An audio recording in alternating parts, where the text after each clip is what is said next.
वक्त के साथ जख्म तो भर जाएंगे, मगर जो बिछड़े सफर जिंदगी में फिर न कभी लौट कर आएंगे। चिट्ठी न कोई संदेश, जाने वो कौन सा देश जहां तुम चले गए। चिट्ठी न कोई संदेश, जाने वो कौन सा देश जहां तुम चले गए। इस दिल पे लगा के ठेस, जाने वो कौन सा देश जहां तुम चले गए, जहां तुम चले गए।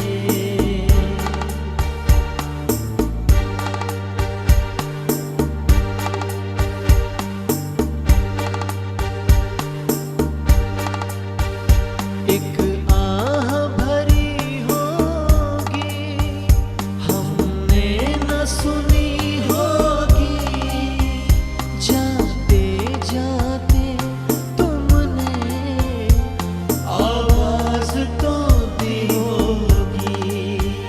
हर वक्त यही है गम, उस वक्त कहाँ थे हम जहाँ तुम चले गए। चिट्ठी न कोई संदेश, जाने वो कौन सा देश जहाँ तुम चले गए, कहाँ तुम चले गए, जहाँ तुम चले गए। साथियों, राजेश जी और सत्यनारायण जी लंबे समय से प्रेस क्लब से जुड़े रहे। उसके साथ ही राजेश जी का सफर और सत्यनारायण जी का सफर जो पत्रकारिता में था वो एक साथ शुरू हुआ था। शायद आप में से काफी लोगों को ये पता नहीं होगा। दोनों का सफर एक साथ शुरू हुआ था और इनकी शुरुआत राष्ट्रदूत से 93 में हुई थी। मैंने भी इन दोनों के ज्वाइन करने के 4 महीने बाद राष्ट्रदूत ज्वाइन किया था। तब ये लोग वहाँ आ चुके थे और तब से सत्यनारायण जी डीटीपी में रह के भी फील्ड में भी काम कर रहे थे और राजेश क्राइम देखते थे उस वक्त। राजेश वहाँ से राष्ट्रदूत के बाद में फिर भारतीय लोक कला मंडल में आए। ये भी शायद आप में से काफी लोगों को पता नहीं होगा। उन्होंने भारतीय लोक कला मंडल में भी काफी टाइम तक सेवा दी थी एज ए PRO। और उसके बाद में वो प्रातःकाल भास्कर के अंदर प्रवेश करे थे और सत्यनारायण जी अंत तक राष्ट्रदूत में ही बने रहे थे। इनका लंबा सफर रहा और ये सफर करीब 28 से 29 साल का सफर रहा। उनका पत्रकारिता में योगदान आप सबको विदित है। राजेश कहाँ से चले थे और कहाँ पहुंचे, उनको हाइट आपको पता है कि कहाँ तक गए, लेकिन उन सब के बावजूद वो अंत तक उनके मुंह पर जरा भी शिकन नहीं है। मेरा ख्याल है उनके अंत से 3 दिन पहले ही उनका मेरे पास मैसेज था। तब भी वो उनको जरा सा भी उनको ऐसा नहीं था कि वो बहुत गंभीर बीमार है। उन्होंने बड़ा संघर्षमय जीवन जिया। अंत में प्रेस क्लब ने अपने हर प्रयास किए उनकी हेल्प के लिए। प्रेस क्लब ने अपनी तरफ से CM को भी उनकी आर्थिक सहायता के लिए लिखा था। ये बात अलग है कि नहीं मिली और कुछ प्रयास हमारे कुछ कमजोर रहेंगे, दूसरे साथी जो वहां तक थे वो नहीं कर पाए होंगे, बट हमने काफी उनके लिए भी प्रयास किए थे। तो ऐसे साथियों का जो एक जुझारू व्यक्तित्व रहा है, असमय चला जाना हमें काफी नुकसानदेह साबित हो रहा है। हमें हमारे साथ ही उनके परिवार को भी काफी वेदना होगी, क्योंकि ये उम्र अभी काफी आगे जा सकती थी, लेकिन ऊपर वाले के हाथ में, हमारे हाथ में कुछ भी नहीं है। हम इस अवसर पर उन्हें श्रद्धांजलि अर्पित करते हुए उनके परिवार को मालिक ये दुख सहन करने की शक्ति दे, इसी ऊपर वाले से हम प्रार्थना करते हैं और उनको प्रभु के श्री चरणों में स्थान दे, हम यही कामना करते हैं। राष्ट्रदूत में ये दोनों मेरे साथी थे। सत्यनारायण जी तो कंप्यूटर डिपार्टमेंट में थे और राजेश वैष्णव रिपोर्टर थे। राजेश की खासियत बताऊं कि बहुत शायद मेरे ख्याल में हम लोगों में मैं कोई उदाहरण नहीं दे सकता हूँ, इतना जिगरबाज था कि अकेला 4-5 जनों से भिड़ जाता था और अकेला ठोक पीट कर चला था। लेकिन बाद में कुछ बीमारी ऐसी लगती है उनको कि लास्ट का समय जो उनका वो अच्छा नहीं बीता। एक खूबी और थी राजेश में, अख्तर भाई को ध्यान है, मिमिक्री आर्टिस्ट इतना जबरदस्त था कि किसी भी, जैसे वो प्रोफेशनल नहीं था मिमिक्री आर्टिस्ट, लेकिन उसको मिमिक्री करना इतना अच्छा आती थी, किसी आदमी को 5 मिनट अगर वो देखा था तो उसकी सेम वो की नकल उतार देता था। कई एक्ट्रेस लोगों की वॉइस निकालता था वो, तो इतना जिंदा दिल इंसान था वो। लेकिन अब उनकी डेथ हो गई। उनके एक बेटी है 19 साल की, वो बड़ौदा में MS यूनिवर्सिटी में पढ़ रही है। आगे उनका सारा, अब हम भी चाहते हैं कि कुछ अपनी तरफ से जितना कंट्रीब्यूशन हो सके करें। कुछ लास्ट में थोड़ा वो, अब सबको पता है इन बातों का जिक्र करना तो अच्छा नहीं होता है, लेकिन उनकी लास्ट में अंत समय उनका, राजेश वैष्णव का बहुत अच्छा नहीं बीता। बीमारी तो थी, इसके अलावा मन से भी बहुत टूट गए थे। उनकी फैमिली कंडीशंस भी कुछ ऐसी हुई थी, परिवार का भी उनको जो सपोर्ट मिलना चाहिए वो नहीं मिल पाया। लेकिन अब ईश्वर उन्हें श्री चरणों में ले, हम तो ही कि उनके परिवार के लिए अब जो हो सकता है, उनकी बेटी के लिए जो कुछ कर सकते हैं, तो हमारा एक दायित्व बनता है कि वो उस बच्ची का जीवन बन जाए।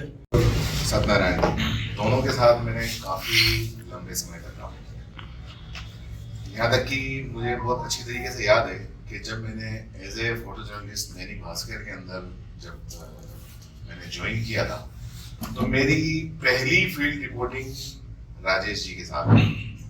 और मुझे काफ़ी अच्छी तरह याद है, मुझे पता नहीं था कि फील्ड रिपोर्टिंग क्या होती है, क्या नहीं होती है, कब जाना पड़ता है, कब नहीं जाना पड़ता। रात की 12 बजे गाड़ी लेके वो मेरे घर आए थे और बाहर आके कहा कि अंदर कैसा चल रहा है, कैसा लग रहा है, माहौल कैसा है? बड़ा अच्छा है, अच्छी ठंडी ठंडी हवा चल रही है, ठीक है, सुबह 4 बजे तैयार हो जाना अपन को। और अगर सही मान, क्योंकि उस मतलब फील्ड रिपोर्टिंग क्या होती है एक तरीके से उन्होंने मुझे बताया। और कई असाइनमेंट हम लोगों ने साथ में किए। और वाकई गौतम जी ने जो कहा कि एक जिंदा दिल और एक बहुत बेबाक पत्रकार थे, इस बात में कोई दो राय नहीं है। उसके एक नहीं कई उदाहरण थे। और हमेशा मैं एज ए फोटो जर्नलिस्ट उनके साथ रहा। सत्यनारायण जी की बात करूँ, सत्यनारायण जी के बारे में मैं इतना कहूँगा कि मैंने इनके साथ में, क्योंकि जब अपन साथ में काम करते हैं तो कई बार छोटी मोटी बातें हो जाती हैं, कुछ मनमुटाव वगैरह ऐसा कुछ हो जाता है, लेकिन इनके साथ में मैंने इतना काम किया, एकदम शांत स्वभाव, कभी इनसे मेरी कभी कोई ऊंची नीची बात नहीं। और हमेशा हंसमुख से दिखने वाले, रहने वाले। तो दोनों का जाने का काफी दुख है, क्योंकि दोनों समय से पहले चले गए। इतनी जल्दी हम अक्सर जब ऐसा सुनते हैं तो एक आह सी निकल जाती है, अरे इतनी जल्दी। और वाकई ये जाने का समय नहीं था, लेकिन फिर भी ईश्वर उनके परिवार को ये हिम्मत दे कि वो इस दुख को संभाल पाए और शांति दे उनको। यही हमारी एक सच्ची श्रद्धांजलि है। और साथ में ये भी है कि क्योंकि ये लोग प्रेस क्लब से जुड़े हुए हैं, हम लोगों से जुड़े हुए हैं, बाहर से देखने में हमको लगता है कि हम पत्रकार मतलब बहुत ज्यादा एक दूसरे के काम नहीं आते हैं, ऐसा लोग बात कहते हैं। मैं चाहता हूं कि ये कहीं ना कहीं इसको झूठ साबित किया जाए। और जब ऐसी सिचुएशन में अगर कोई जल्दी जाता है तो कहीं ना कहीं किसी न किसी तरीके से हम उसकी पॉजिटिव सहायता करें, उसके परिवार की। कहीं जाके पूछेंगे सब खैरियत है, क्योंकि आज ये एक बहुत सच है कि एक पत्रकार, मुझे नहीं लगता कि 15, 20, 25 हजार से ज्यादा कमाता होगा। और 15, 20, 25 हजार आज की तारीख में क्या अहमियत रखते हैं। और जिसने पूरी जिंदगी अगर पत्रकारिता में निकाल दी हो तो वो आखिरी जिंदगी में जाके वो कितना बचा पाता होगा, कितना अपने परिवार के लिए रख पाता होगा, मैं नहीं समझता कि कुछ बहुत ज्यादा रह पाता होगा। इसलिए जब हम लोगों की सच्ची श्रद्धांजलि, वैसे तो सब अपना आखिरी टाइम 100 साल उम्र जिए, लेकिन किसी के साथ भी कुछ भी हो सकता है, जाना बरहक है। तो अगर ऐसा हो तो कम से कम हम उनके परिवार को इस तरीके की सहायता दे सकें। बहुत अच्छा जुड़ाव रहा सरकार जी से। इतना नहीं था, राष्ट्रीय जाता था तब यहाँ के क्लब की काफी राजेश जी परिवार की तरह थे, घर में आना जाना हमेशा लगा रहता था। उनका अंत समय बहुत खराब निकला। मैं तो ये चाहूंगा कि दोनों आत्माएं किसी भी रूप में आए, इन्हें अगले जन्म में पत्रकार न बनाए, क्योंकि पत्रकार का जो अंतिम जो समय था वो काफी खराब था। तो इनको कम से कम पत्रकार तो नहीं बनाए, ये मेरी अंतिम इच्छा और श्रद्धांजलि है। दोनों भाइयों को श्रद्धांजलि। राजेश जी और का मेरा जो साथ है वो गौतम जी वगैरह सब जानते हैं। मैं एज ए चीफ रिपोर्टर जब दैनिक भास्कर में सन 2000 में आया था, तब से मतलब हमारी एक अलग तरह की दोस्ती शुरू हुई थी। और वो अभी उनके निधन के 3 दिन पहले ही समाप्त हुई। 3 दिन पहले मेरी बात हुई थी उनसे, और काफ़ी मतलब गुमसुम अवस्था में थे। खाने की वो टिफिन वगैरह उनके आता था, तो उन्होंने मैंने कहा कि मेरे यहाँ से भिजवा देता हूँ, मेरे 150 लोगों का वैसे ही मिलता है खाना। तो लेकिन वो जो स्वाभिमान उनका, उसका जो स्वाभिमान था राजेश का, वो बहुत जोरदार था। मतलब वो अंतिम समय तक उसने घुटने नहीं टेके। उसका बीच में इलाज भी चला था अमेरिकन हॉस्पिटल में, तब भी गौतम जी 2 दिन पहले कह रहे थे कि मैं मरूंगा थोड़ी किसी का। उस समय भी हम लोग उसके संपर्क में थे। हम लोग ये जो इतने बैठे हैं ना, आप लोग इतने, ये उदयपुर की ताकत है, आप समझो इसको। इसमें से 2 जने उदयपुर को हिला सकते हैं पूरा। अगर आप अलग अलग हो तो कोई दिक्कत नहीं है, लेकिन आप जब एकजुट हो जाओगे तो क्या होगा? एक एक आदमी, आप यहाँ पे इतना ताकतवर आदमी बैठा हुआ है, पत्रकार के नाम से ही पहले आप बोल दो मैं पत्रकार हूँ, तो आपको खुद को पता है क्या क्या हो जाता है। आपको एसपी के ऑफिस में चाय मिल जाती, कलेक्टर को आपको बैठने के लिए बोलता है ना। आम आदमी भी बैठ सकता है जाके कलेक्टर के ऑफिस में, आधे घंटे तक, एक घंटे तक आप बैठ सकते हो एसपी के ऑफिस में या डिप्टी के ऑफिस में, या डिप्टी से आप कोई भी आम आदमी फोन पे 5 मिनट 10 मिनट बात कर सकता है क्या? आप लोग कर सकते हो। मनु राव जैसे आप लोग बैठे हो यहाँ पे, एक आदमी अपने आप में बहुत पावरफुल आदमी है, लेकिन उसका इस्तेमाल नहीं हो रहा है। इस्तेमाल नहीं हो रहा है, इसलिए नहीं हो रहा है कि हर आदमी अपने अपने अलग अलग अंदाज में संपादक बनने बैठा है। उससे थोड़ा सा अलग हटके हम सामूहिक रूप से हमको कोई प्रयास करना चाहिए, मिल के प्रयास करना चाहिए, और एक ताकत बननी चाहिए पूरी।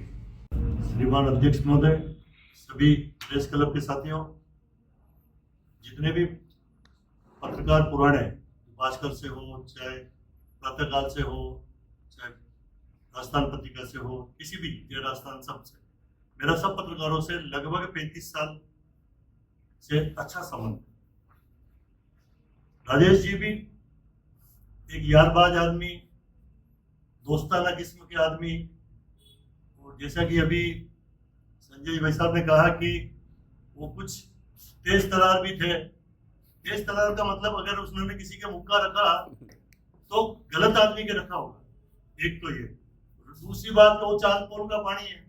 चांद पोल में ऐसे वैसे भी जितने भी चांद पोल है ना हमारे उदयपुर का, वहाँ उग्र किस्म के या मतलब सच्चाई के प्रति लड़ने वाले लोग होते हैं, तो सब जगह होते हैं। मेरा तो यही है कि उनको मेरी ओर से, दोनों भाइयों को हार्दिक श्रद्धांजलि। और मेरी ओर से भी अगर आपने जैसे कहा है तो अध्यक्ष महोदय 11,000 मेरी ओर से आप सहयोग राशि मेरी ओर से इनको अर्पित है। और भी कोई जरूरत हो, बड़ा करना हो, तो अपन किसी 2-4 जने से मिलेंगे ढंग के लोगों से। तो वहां से अगर lake city press club 1,00,000-2 lakh रुपए करके पहुंचा है, तो हमारा सबका ऐसा होना चाहिए कि यार पत्रकार साथी है, वो बात सही है। मनु जी राव ने कहा कि हम लोग पत्रकार ऐसा नहीं बने, भाई नहीं बने तो ठीक है। पत्रकार तो हम देखते हैं कि जो झूला छापे होते हैं, खादी का कुर्ता पहनते थे और उसके बच्चे भूखे ही मरते थे, ऐसे पत्रकार पुराने जमाने में भी होते थे। तो आप उसी परिप्रेक्ष्य में ये कह रहे होंगे कि क्योंकि आज उसके घर में सब परेशान है। तो मेरा ऐसा ख्याल है कि पत्रकार को भी अपनी, अब पत्रकारिता चेंज हो गई है। पत्रकारिता चेंज हो गई तो यार जब कई लोग झूठे आदमी भी जब इतने सारे एनजीओ बनाते हैं, कई तरह के एनजीओ बनाते हैं, जो अपन पत्रकार उसके फोटो छापते हैं अपने अखबार में या अपने टीवी में न्यूज बनाते हैं, वो एनजीओ वाला तो लाखों रुपए कमा देता है और उस फोटो को छापने वाला पत्रकार स्वयं कह रहे हो यार हम क्या करें, बहुत पिछड़ गए। अरे भाई, सरकार की इतनी योजनाएं हैं, ये पत्रकार लोग अपन को भी एनजीओ बनाने चाहिए। कई तरह की सरकारी संस्थाएं मिलती है, जिस एनजीओ वालों को अपन पत्रकार उसके 2 शब्द उसके बारे में अच्छे लिख कर जब उसको करोड़पति लखपति बना सकते हैं, या समाज सेवा कई निराश्रित लोगों को हम एनजीओ सपोर्ट कर सकता है, तो हमारे पत्रकार भी ऐसे एनजीओ बनावे ना यार। केंद्र सरकार पैसा देती है, राज्य सरकार पैसा देती है, कई सारे प्रतिष्ठान होते हैं वो देते हैं। तो मेरा तो ये मनोज जी आपसे कई लोगों से निवेदन है कि ढंग का कोई एनजीओ बनाओ, अपने 10 रिटायर पत्रकारियों को उसमें साथ में रखो, और कुछ अपन ज्यादा नहीं कर सकते हैं तो उस एनजीओ में नौकरी करेंगे तो नौकरी का 1000-2000 रुपए तो उठा सकेंगे ना। तो इसलिए हार्दिक श्रद्धांजलि मेरी ओर से। तो लेकिन सत्यनारायण जी से तो केवल एक बार मुलाकात हो पाई, लेकिन वैष्णव जी से कई यादें जुड़ी हुई है। ये वे सिटी पैलेस में हुआ करते थे और उस समय मौका एक आया था कि जब कुछ मैंने उनको प्रस्ताव दिया था काम करने का, और ये सोचते रहे और चीज आगे बढ़ गई, तो हम जुड़ नहीं पाए। लेकिन प्रेस क्लब में गया हूँ और बहुत अच्छे स्केल पे वो लोग काम कर रहे हैं, और सबसे बड़ी बात है उसमें जो सबसे मोटा मुद्दा है वो है फैमिली वेलफेयर के लिए काम कर रहे हैं। यानी कोई पत्रकार साथी चला जाता है तो निश्चिंत हो जाता है इस दुनिया से, उसके पीछे संभालने के लिए पूरा एक संगठन होता है, समूह होता है, और वास्तव में एक नहीं तकरीबन ऐसी 50 योजनाएं हैं जो इस वेलफेयर के लिए सरकार की तरफ से दी जाती, काम की जाती है। और सबसे अच्छी जो बात बताइए, हम जयपुर के पिंक सिटी प्रेस क्लब का वो एग्जाम्पल ले सकते हैं, मैं उसका मेंबर रहा हूँ। आप कभी वहाँ जाइए, विजिट करके आइए उसको। उसकी जो कॉमर्शियल इनकम है साल भर की, वो इतनी अच्छी है कि हम कभी सोचे तो यकीन नहीं कर पाएंगे उसकी कॉमर्शियल इनकम कितनी है, क्या कितने लोग उसके हॉल को किराए पे लेते हैं, कितने छोटे मोटे आयोजन वहाँ होते हैं, बर्थडे सेलिब्रेशंस वहाँ पे होते हैं, और उसकी जो इनकम होती है उससे इतना अच्छा होता है कि यदि किसी फैमिली के वेलफेयर की जरूरत होती है तो एक बार में उसकी मदद के लिए एक अच्छा अमाउंट वहाँ मिल जाता है। तो सबसे बड़ी जो बात है कि हम दुनिया भर की जहां की बात करते हैं, हम अपनी बात नहीं करते हैं। हमें अपनी बात से शुरुआत करनी पड़ेगी। हमारे लिए हमारा सबसे पहले परिवार है, और उसके बाद ये एक जर्नलिज्म वाला भी परिवार है। हर शहर के अंदर 50 से 100, 200, 300 ऐसे लोग होते हैं जो इस काम को इसमें अपना पेशा बनाकर उनकी जिंदगी को आगे लेके जाते हैं। सिटी प्रेस क्लब के 2 सक्रिय साथियों का पिछले कुछ समय में निधन हो गया। आज हम सभी ने एक जगह इकट्ठा होकर उन्हें श्रद्धांजलि अर्पित की है। हमने प्रार्थना की है भगवान से कि उन्हें श्री चरणों में स्थान दे और परिवार के सदस्य इस दुख की घड़ी को सहन कर सकें, ये भी हमारे द्वारा प्रार्थना की गई है। हम लोगों की कोशिश रहेगी कि जो पत्रकार दिवंगत हो जाता है उसके परिवार को हर तरह से मदद मिले। इसके लिए कोशिश की जाएगी कि फैमिली वेलफेयर के लिए कुछ काम किया जाए। कुछ सुझाव आए हैं, उन पर जल्दी चर्चा करते हुए कोशिश की जाएगी कोई मजबूत एक सिस्टम बने फैमिली वेलफेयर के लिए, ताकि यदि इस तरह की जो घड़ी है फिर कभी हमारे सामने आए तो उस पत्रकार के जो परिवार के सदस्य हैं उन्हें किसी तरह की परेशानियों से ना गुजरना पड़े और प्रेस क्लब ऐसे परिवार को दुख की घड़ी में मदद कर सके।